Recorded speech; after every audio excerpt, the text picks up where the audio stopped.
Hi friends, welcome back to my channel. My name is Chrissy and this is my Cozy Corner. In today's video, I'm going to be tier ranking all of Sarah J. Maas's books. Sarah is one of my favorite authors of all time. Sarah, like we're buddies. Sarah J. Maas is one of my favorite authors of all time. I am a Maaser for life. I got into her a couple years before she blew up all over TikTok. So when I saw her everywhere, I was getting a little bit of FOMO and I wanted to reread her books, but I just was trying to find the right time to do it. And then House of Flame and Shadow came out. So I did a reread of most of her books. I still have to do Throne of Glass, and that might be maybe like a video later. Maybe I'll do a vlog of me doing that. But anyway, to stay on theme with today's video, I do have a Surreal shirt on, the Surreal Tea Corporation, of course. The Surreal spills the tea. We love him. He's the best. All right, so let's go ahead and jump into the reason we're all here, and that is to tier rank these books. All right, so I'm going to go ahead and go over the 6 categories that I decided to do. I wanted to do 6 categories because I feel like I rate a lot of her books very high because I love her. And I wanted a category that was separated from my normal Sarah 5 stars. I wanted it to be that God tier, just 6 star, if you will. So I decided to go with quotes from her books. The first one is, "I would have waited 500 more years for you," and that is from A Court of Mist and Fury. I love that quote. Let's see if I can remember it. "I would have waited 500 more years for you, 1,000 years. And if that's all the time that we are allowed to have, the wait would be worth it." Okay. All right. So that one is going to be my 6-star reads, my favorite reads of all time. And then my second tier is, "I'll bleed whatever color you tell me to." If you're a Dorian fan, then you know that one. Woo, those are my 5-star ones. I love Dorian. He's my favorite. And then going to maybe more of the 4.5 stars. That quote is going to be from Heir of Fire, and it's, "You cannot pick and choose what parts of her to love." So I mostly love the books. There might be maybe 1 or 2 things in there that made it so it wasn't exactly in those top 2 categories. Then Don't Let the Hard Days Win is my next category, and that is from Throne of Glass, the first book. That's going to be more of the 3 to 3.75 star books. I still like them a lot, but maybe definitely not as much as the other tiers. Then the last 2 categories are going to be 1 to 2 stars. I doubt I have any in there, but as we go through, maybe my memory will jog something. We'll see.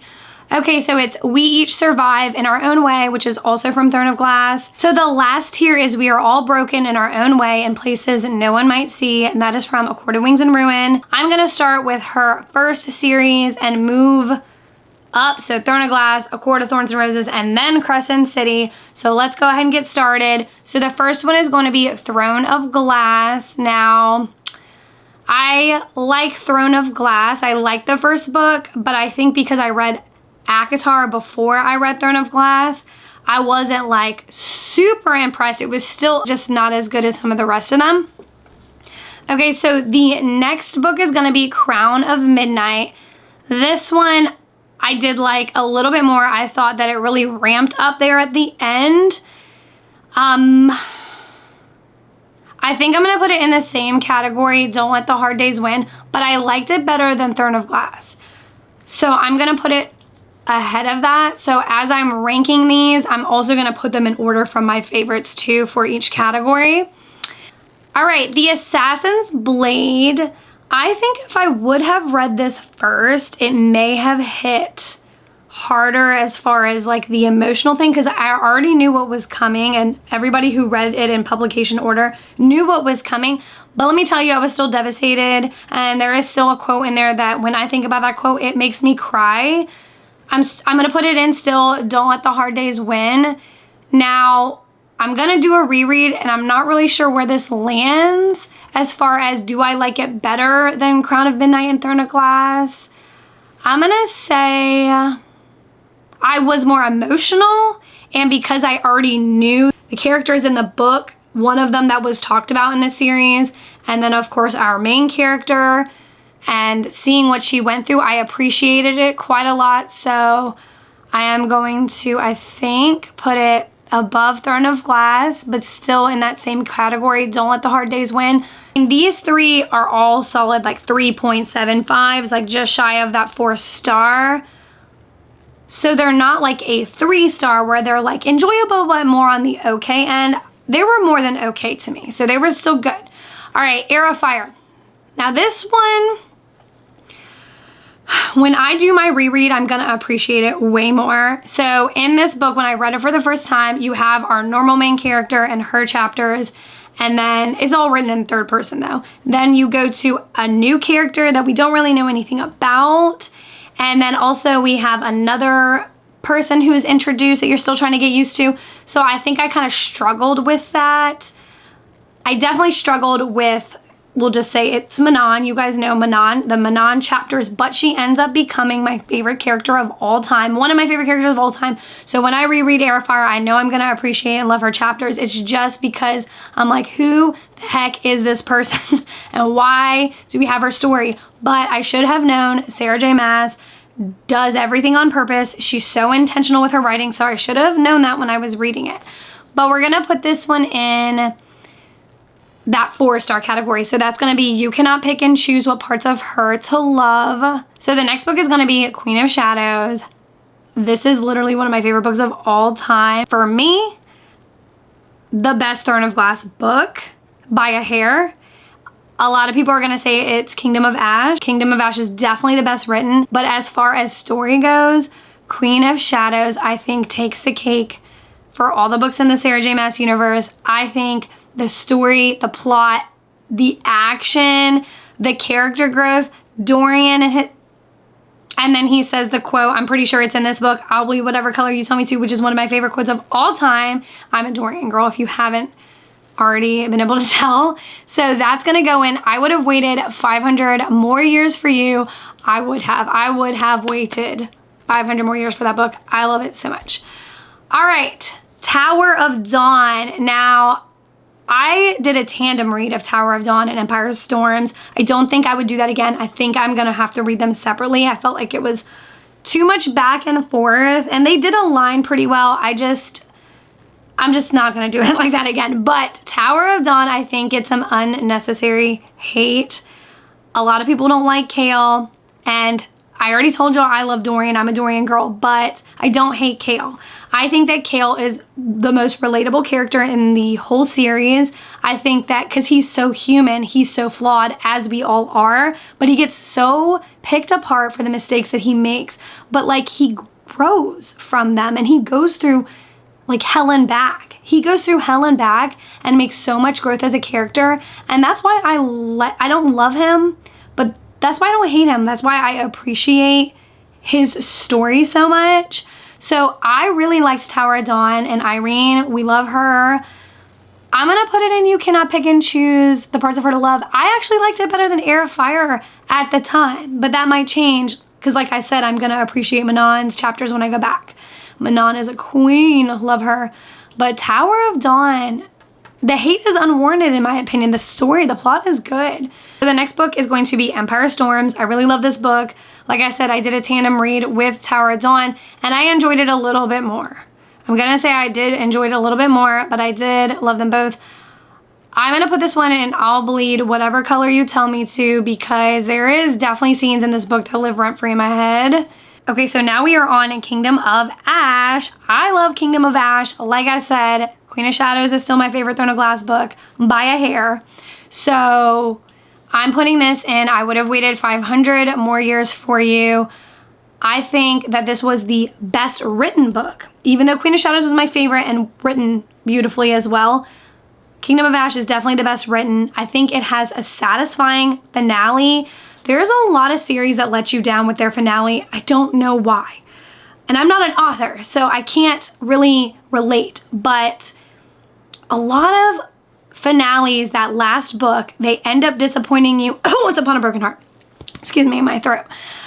But this one didn't. This one was a perfect finale in my opinion. So yeah, I mean, I would have waited 500 more years. And there is a part that like had me crying. I think there was a couple parts that had me crying. Okay, so now we're in her second series, which I think is her most popular one. So A Court of Thorns and Roses is the first book in this series.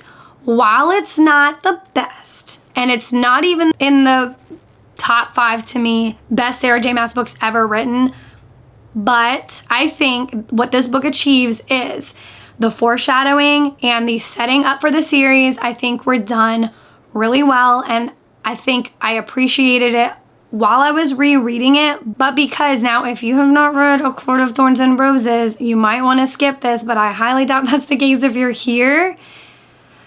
I was always a Rhys lover. From the moment we met him, I was buddy reading this with my best friend, and I will never forget that I was like, I want a dark hair male love interest. And when he walked in, he stole every scene, in my opinion.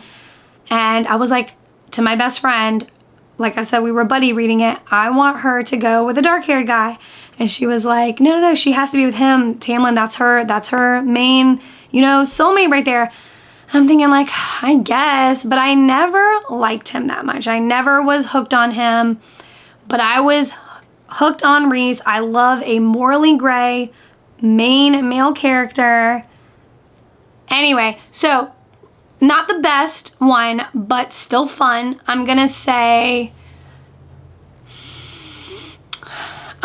you cannot pick and choose what parts of her to love, because but then the whole time I'm just like, oh, let's get this Tamlin stuff over with. Like, that's the whole time I was saying that when I was rereading it. I love the foreshadowing in it. So, and especially reading it the second time, there is a lot of things that I was annotating that I didn't think I would actually find. So I'm gonna put it in, you cannot pick and choose what parts of her to love. And I'm gonna say I definitely love the other two in that category more. So we're gonna put her there. And this is probably predictable for you guys. A Court of Mist and Fury. I would have waited 500 more years for her. That is actually the quote from the book. But I still think Queen of Shadows and Kingdom of Ash, I think I like them a millimeter more. When I say like barely, it's barely. Like I feel like they're almost on the same level right here, okay? A Court of Mist and Fury, I loved the adventures, the quests, like all the things that Feyre had to do, a wedding ring, her Rhys's ring to retrieve the ring, and then the book, retrieving the book, and then the ending. And okay, the chapters that everybody talks about, 55, love it, love 55. But why do we sleep on chapter 48 and 54? So I'm a crazy person. I annotated, basically did a Sarah J Maas study before House of Flame and Shadow, but I didn't get to Throne of Glass because I couldn't wait that long and I was already behind. But chapter 48 is so slept on. I play that in my head often. Like, I will think about chapter 48 for some reason, and 54 at least, I would say once a week, once a day. I don't know. I know it just pops in my head randomly. But this quote on page 470 in chapter 48, I'm thinking, he said, following the flick of my tongue over my bottom lip, that I look at you and I feel like I'm dying, like I can't breathe. I'm thinking I want you so badly. I can't concentrate half the time when I'm around you. And then all the whole scene that happens after that. And chapter 54 builds up, like all the things that Rhys is saying in chapter 54 make you so emotional. And that's what makes, and chapter 55 is great, like mouth-watering great. But that chapter 54, I think, adds so much to it when you get to 55, and why it's just so much more satisfying. The scene by itself is great in 55, but that chapter 54, it makes those kind of scenes even better. Like, come on, you can't disagree with that. So yeah, A Court of Mist and Fury, straight to the top, one of my favorite books of all time. I know that's like a predictable, basic response, but if all these people out here love that book that much, I mean, Sarah is doing something right, you know? The next one is A Court of Wings and Ruin. The first time I read this, I think I gave it a 4-star. I think it's just because coming off of the high of A Court of Mist and Fury, that I just was comparing them too much. But when I read it the second time, I was like, what was I thinking? This one is tied almost, maybe could be, I think it might be actually So you know where I'm putting it. I would have waited 500 more years for you, right to the top. This one is so good. I was questioning if it was better than this one. I mean, the High Lord's meeting was delicious. When Feyre and Rhys are separated for a while and finally come back together, that moment between them, the war, the surreal, I cried. Who didn't cry? You didn't cry? Heartless. Anyway, A Court of Wings and Ruin is...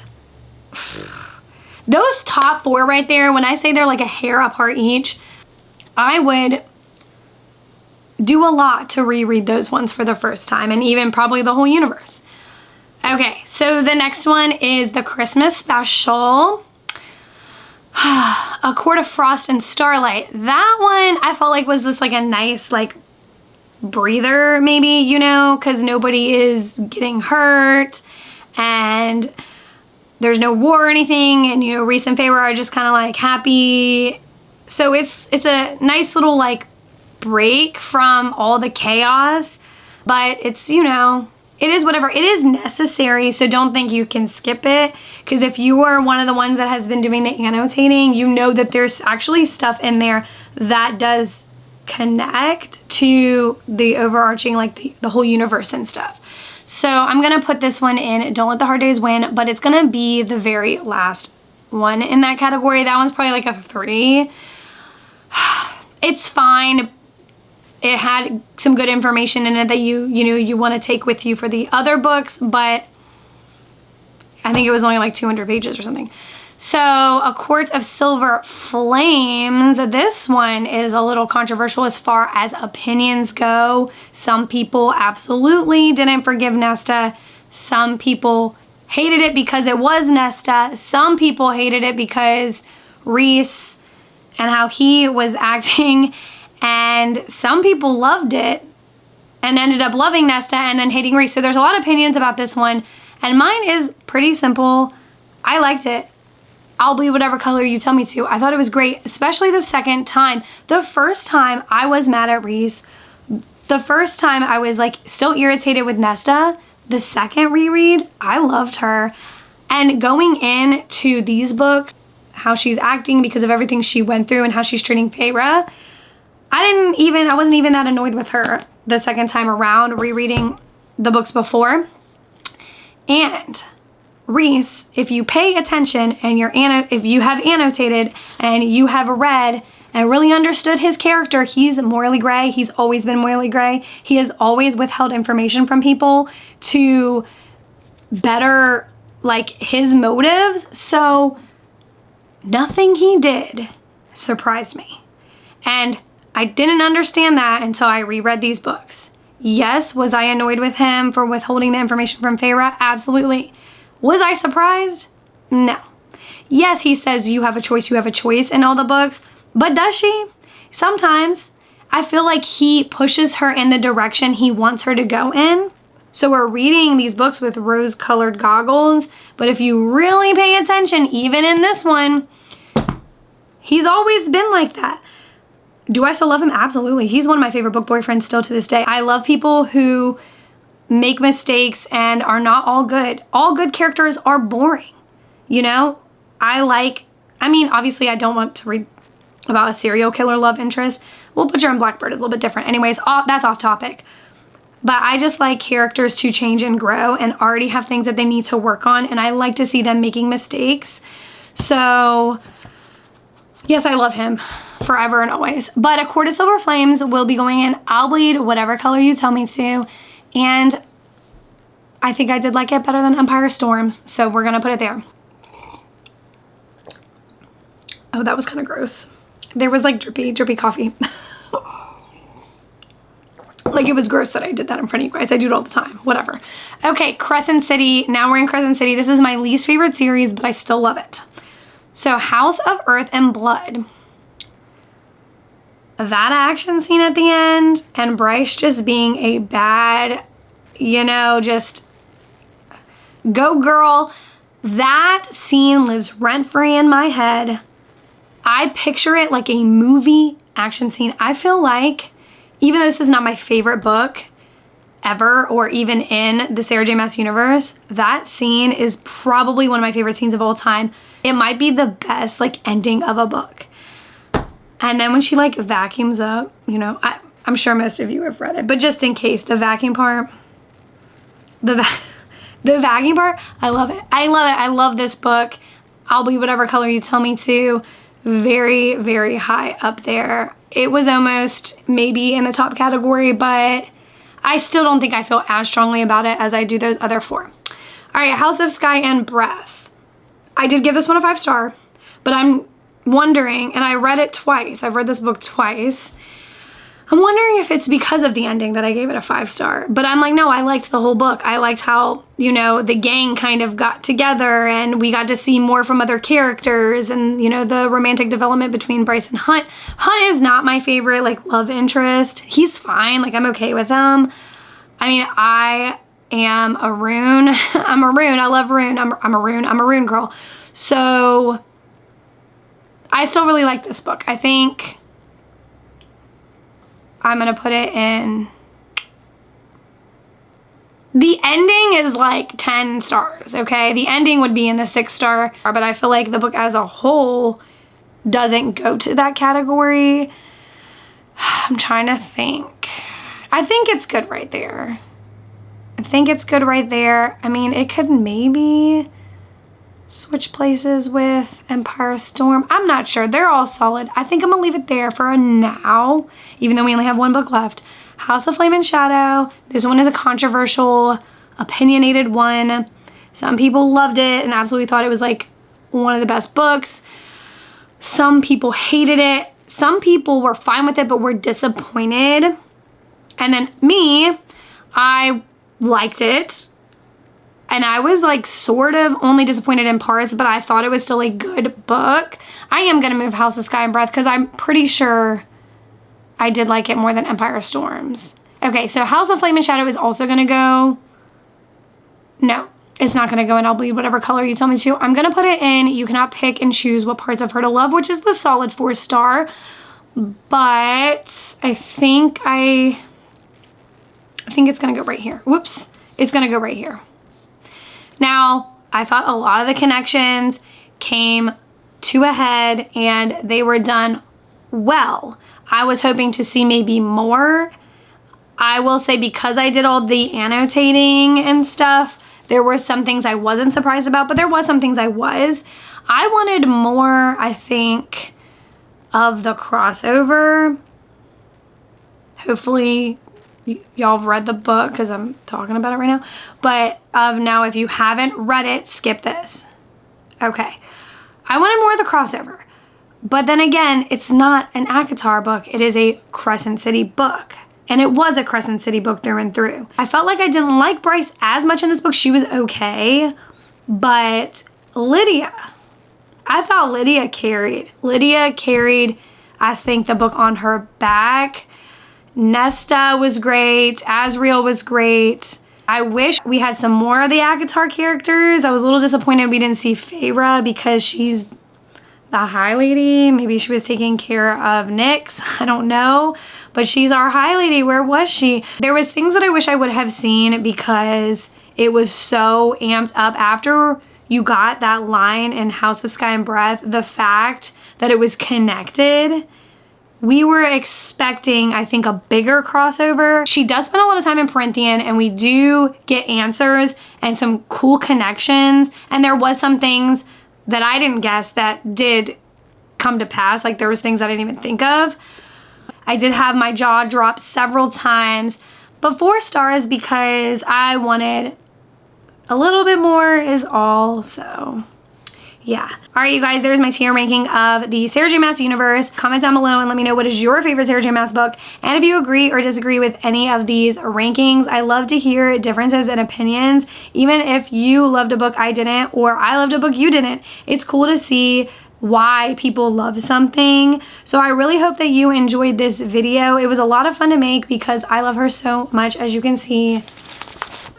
I mean, I have like paragraphs, I feel like, of notes on certain pages. I love her so much. I will like annotate I think she's the only one that I've done this much of an in-depth annotation with. Anyway, until next time, I post videos every Sundays. I do hope to see you there. Bye, guys.